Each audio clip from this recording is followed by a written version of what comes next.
Hello, everybody. Dave Neal here, stand-up comic and host of Bachelor Nation News. In this video, we've got a fantastic conversation with Reality Steve. We discuss all of the Bachelor in Paradise spoilers as they are right now, and those spoilers from the upcoming season of Bachelor 2023 with Zach Shellcross, not to mention a few other topics within Bachelor Nation. We dive deep into Reality Steve's spoiling, how he accesses the different spoilers, how he vets the people that are sending him spoilers. A very good look deep within the inner workings of Reality Steve. So without further, and I'm going to break this up into two parts. So you're going to get today's part, and then I'm going to cut it halfway through, and then you'll get tomorrow's part, okay, just to break this great conversation up because we discussed so much amazing stuff here. So without further ado, the Sultan of Spoils, the Godfather of Gossip, and the Titan of Tea. Ladies and gentlemen, welcome Reality Steve. So excited to talk to Reality Steve today. Maybe some barrel scraping in the middle of Bachelor in Paradise. How you doing? Good. How you doing? Good. I just feel that lull where like halfway through Bachelor in Paradise, which comes at you all fast with these double weekly episodes, but not really too much going on yet. You know, it's crazy when you think about it. The Bachelor and Bachelorette airs 10 to 11 episodes usually over a span of 2.5 months. We're getting 11 episodes of Bachelor in Paradise in literally 1 month and 1 week. You know, it's crazy because you're getting the same amount of episodes instead of but getting 1 2-hour episode a week, you're getting 2. So it's like 4 hours every week. We didn't even get the first rose ceremony until halfway through episode 3. Like, so they're really focusing on the things other than, you know, a rose ceremony. Yeah. Because it took them 2.5 episodes to get there. Yeah, and also, you know, now that I'm watching Dancing with the Stars on Disney Plus, which has 0 commercials, it really exposes how archaic this terrestrial TV is. Oh my God, it's horrible. It's amazing. Like I said, I've watched Dance with the Stars for years since its inception. I've always watched that show, and now watching it on Disney Plus, you're still getting a full 2-hour show, but there's 0 commercials, and you're like, wait a second. Back on ABC, it would have been 1 hour and 20 minutes of content. Now we're getting the full 2 hours, and I feel like I'm watching the same exact show as I was watching on ABC. Yeah, and you know, as like a radio guy, the whole like teasers and leads and all those things, it's like it's so archaic the way that they do it. And now Dancing with the Stars being shot with no commercials because it's on membership, you know, content. It shows that they can just hold people's attention because it's a good show. They really should. I don't even know if they have an Emmy for live TV anymore, but no other show doesn't do commercials and does a full live episode. They're so good. Yeah, no, it's been really solid, and you just kind of don't even.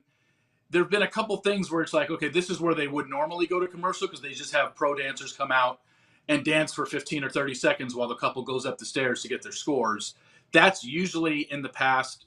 Sometimes when they've gone, I mean, sometimes they took commercial break from the judges' critique to get your score, but it's usually after you get your score and before they introduce the next video package. But now it's just boom, boom, boom. The way that they're cutting 40 minutes out or adding 40 minutes on is all 4 judges are allowed to critique. When back on a regular ABC show, they usually only let 3 of the 4, and they were on a time crunch. I think they might have had a producer in their ear saying, hey, just keep it to 10 or 15 seconds. Now the judges speak as long as they want for however long I want, all 4 of them. And then on the back end, as we're getting closer towards the end, they might say, hey, tighten it up a little bit because we've only got X amount of time left. Yeah, and you know, I've heard, I think Derek Huff said that they have 8 times the amount of viewers they expected, and everyone's like, well, how do we watch this if Bachelor in Paradise is on at the same time? It's like, well, just watch it after. It's new content. It's on Disney Plus. You can just hit play. It's like we're all introduced to Teslas, and then we have to go drive our old 4-cylinder cars, and it's like it doesn't compete. It's just so much better now. Yeah, no, it's you know, it's just like watching any other show, Netflix, or just all you got to do is go to your Netflix, go to your Hulu, pull it up, and hit play. That's how you watch it. You just can't watch it at the same time unless you're like me, who's got 3 TVs in his living room. I watch Dance with the Stars on my main TV. Well, actually, no, I don't. Not with Paradise on, but Paradise on the main TV, and then I've got Monday Night Football on in the background, and then not until either later Monday night or Tuesday do I watch Dancing with the Stars now because obviously my job is to cover Paradise. Yeah, you always got a football on in the background. I got caught a few times during wedding planning where we're Skyping with the wedding planner and I've got football on it. What are you doing? Oh, sorry, honey, I don't know. But as far as Dancing with the Stars go, I'm learning the waltz for our wedding dance, and I can actually say I've always valued dancers, but now I can really say they, those pros know what they're doing because it is. So you've been taking lessons for the last X amount of months? Or? I totally dropped the ball on it and didn't take lessons till this past week. And my fiance freaked out. She's like, "What are we doing? We can't do this if it's half-assed." So we got lessons every single day for this week, leading up to the wedding. And we're actually doing pretty good because she dances. So it's really just me making sure I don't mess this up for her. And I really don't want to. But anyway, speaking about messing it up, Bachelor in Paradise, just a dumpster fire. Do you think there's a strategy to the men having the rose first? Is this some sort of unfettered power play? Are guys more vile when they have the control? I'm trying to think of back to the previous 7 seasons. I don't, off the top of my head, I wouldn't even know the answer, but you could probably go back in the archives and figure it out. I think it's just a production of how they want the storyline to go, because I don't think it's always been men go first. I think sometimes it's been women, but off the top of my head, I don't even actually know the answer. What, in the previous 7 season, what was the breakdown of first rose ceremony? Was it men giving out roses or women giving out roses? But I just think, on this show, because in the last probably 3 seasons is when it's really changed in terms of the social media aspect of these people all talking and or meeting up beforehand. Because that's when this show first came out 8 summers ago, or actually 9, because there was no show in 2020 because of COVID. When this show first came out 9 years ago, the first 2 or 3 seasons, if somebody happened to know another person or talked pre-show, 1, it was never a storyline on the show, and 2,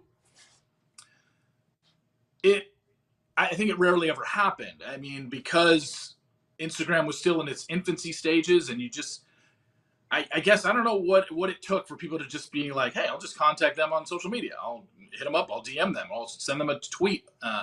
So I think that's, with this, it just seems like a lot of storylines. You've got the Brendan and Serene storyline. Like, I don't know what their backstory was. I don't think they had ever met, but you can't convince me these two hadn't been in contact with the way they basically told the other, I was hoping you were here. I'm guessing they both knew the other was coming, and they probably, maybe even sent DMs to each other. Maybe they FaceTimed, maybe they texted, maybe they just DM'd and kept it at like, hey, would love to get to know you down in Paradise if you go, wink, wink. And that's the way it was. But, when you got a storyline like Aaron and Genevieve, where Shanae literally called Genevieve out at the Women Tell All and said, you didn't hook up, you banged Aaron, you banged Aaron right after you got off the show.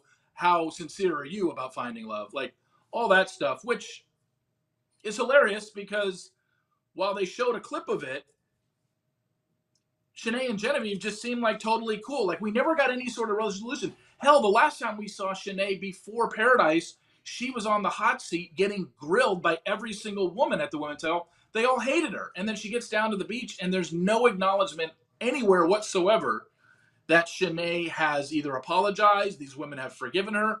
Maybe it was done off camera, but I think as viewers, it'd be nice to let us know, like, wait a second, last time we saw her, they all hated her guts. Why all of a sudden are nobody bringing up any issues with her? It's really bizarre. Yeah, she's been one of my favorites because I see her as someone who's got humor, she's got looks, and she doesn't really give 2 shits what other people think of her. And that's like a real wild card. But the fact that she's been so quiet on social media really makes me think that the producers said, hey, take the hit and ride this puppy out and we'll get you on Bachelor in Paradise. But obviously, like, you can never guarantee that will come to fruition with them. But as we've watched her and Genevieve, it's like sometimes you dislike people that you're similar to and then you become best friends. I've had that before with guys. I'm like, who's this asshole? And then he's like my best friend. I'm like, oh, he's my asshole. So it's like you take away the fact that they're fighting over the same person. And I hate to use the dog comparison, but I've used it a million times. I can't give my dog food with other dogs present. They just start fighting.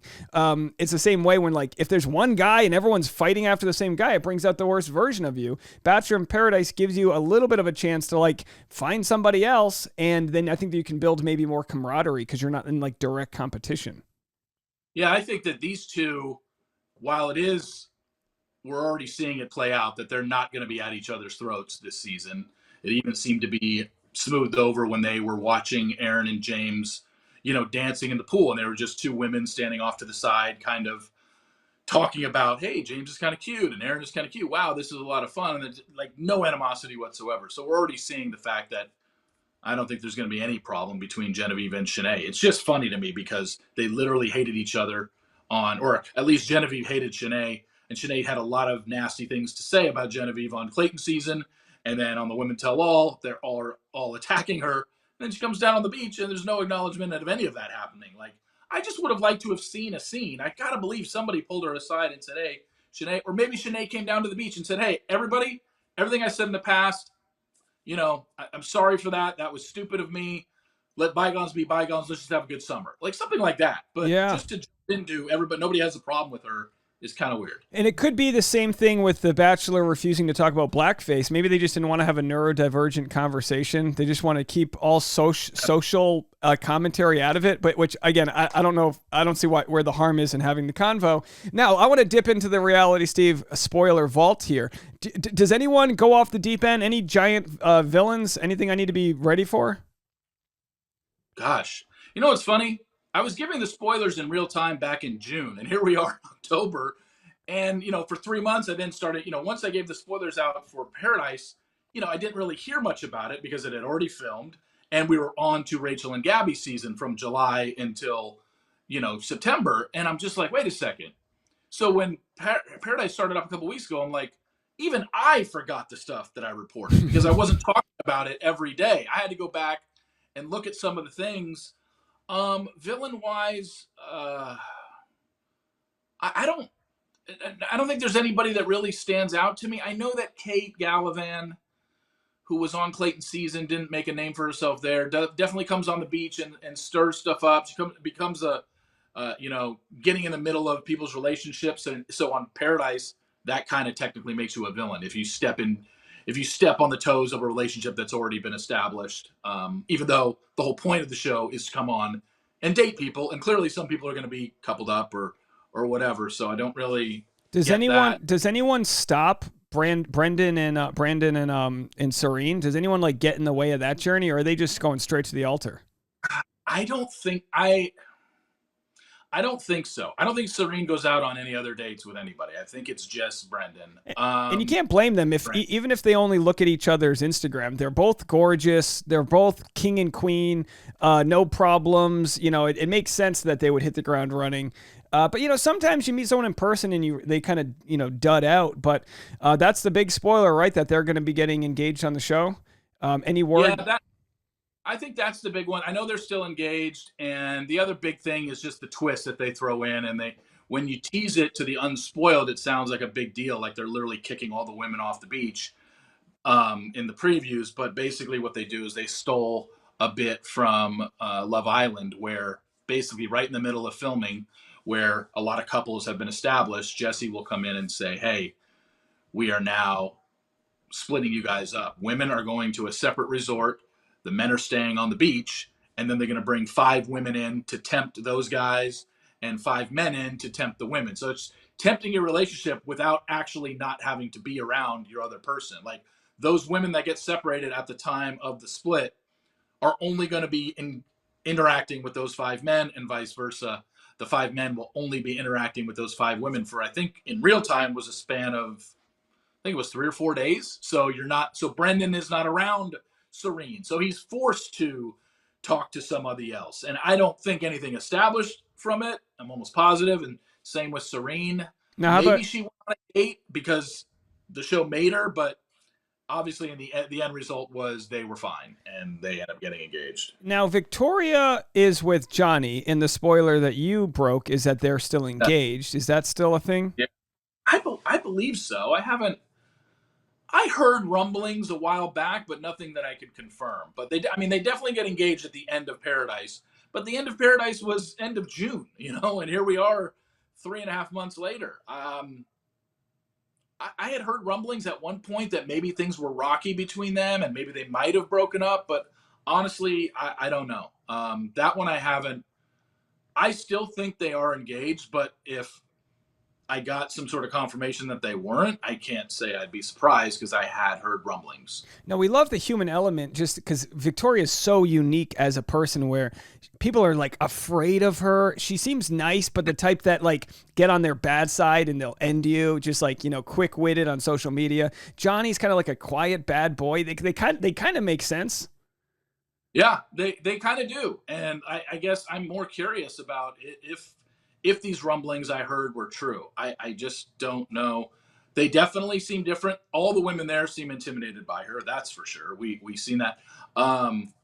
Cassidy from Clayton's season even had a tweet on Monday night when Victoria came down the steps, something along the lines of, and I'm paraphrasing here, but it was just funny because she was like, "Hell, if Victoria wanted to get with my man, I would step aside. I would gladly step aside because I know when I've, lost that battle." And it's just like, so that's the kind of confidence, I guess, that this woman just exudes because she really is throwing a wrench. And we even saw it with some of the women on the show. I think Genevieve said it.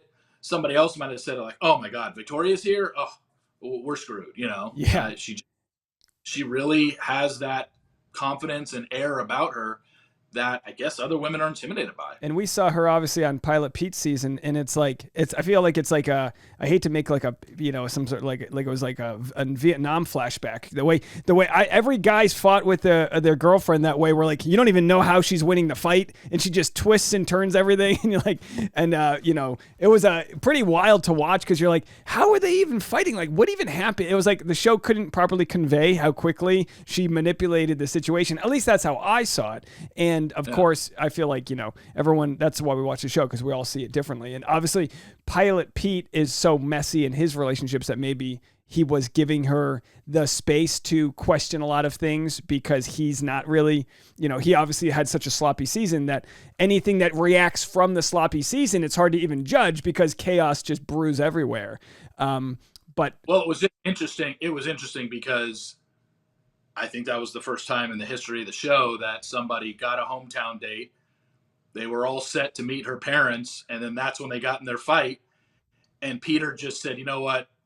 I'm not going to meet your parents." But then at the rose ceremony, he ends up giving her a rose, and she ends up moving on to overnights, even though she never had a nighttime portion of her hometown date where the lead met her parents. So that was just bizarre too. Yeah. But and look, we're all messed up in different ways. So like that's something where she may have figured herself out. I don't know. But yeah, they're a good combo. Any other couples? I think we have Michael A. and Danielle, but she hasn't even been introduced yet.